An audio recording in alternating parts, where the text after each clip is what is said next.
ምቀኛ ማለት ከአላህ ጋር ነው ጦርነቱ። እንዴት ተሰጠዋለህ ለሱ? እንዴት ተሳካለት? ሂስድ ማለት አላህ የሰጠውን ጸጋ መቃረን፣ ጦርነት ከአላህ ጋር። አም يحسدون الناس على ما آتاهم الله من فضله አላህ ለባሮች የሰጠውን ጸጋ ይመቀኛሉ እንደ ይላል።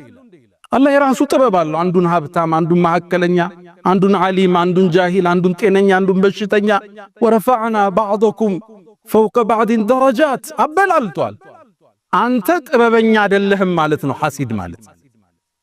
ውሳኔ ትክክል አይደለም። ለምን ልጆች ሰጠኸው?